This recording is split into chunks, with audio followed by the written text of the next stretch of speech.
ঢাকা বিশ্ববিদ্যালয়ের চারুকলা অনুষদের জয়নুল গ্যালারিতে চলছে প্রতিভাবান চিত্রশিল্পী খাদিজাতুন নুরমানির একক চিত্র প্রদর্শনী।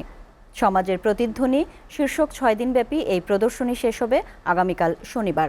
দর্শনার্থীর জন্য গ্যালারি উন্মুক্ত সকাল 11টা থেকে রাত 8টা পর্যন্ত। সমাজের নানা অসঙ্গতির দৃশ্য চিত্রকর্মের মাধ্যমে তুলে ধরেছেন সৃজনশীল চিত্রশিল্পী খাদিজাতুন নুরমানি। প্রতিদিন শিল্পপ্রেমী দর্শকরা নান্দনিক এই চিত্র প্রদর্শনী দেখতে ভিড় জমান গ্যালারিতে। এ সময় শিল্পী জানান, জল রং ও তেলচিত্রের মাধ্যমে ঘুণে ধরা সমাজ ব্যবস্থার নানা ত্রুটি বিচ্যুতি তুলে ধরার চেষ্টা করেন তিনি। সৃষ্টিশীল শিল্পের প্রসারে আগামীতে আরও চিত্র প্রদর্শনীর আয়োজন করার কথাও জানান শিল্পী খাদিজাতুন নুরমানি। সামনে সবসময় আমরা খুব ভালো জিনিসটা দেখি, একটা ছবির পেছনের গল্প, ব্যাকগ্রাউন্ডের গল্প, অনেক কিছু থাকে।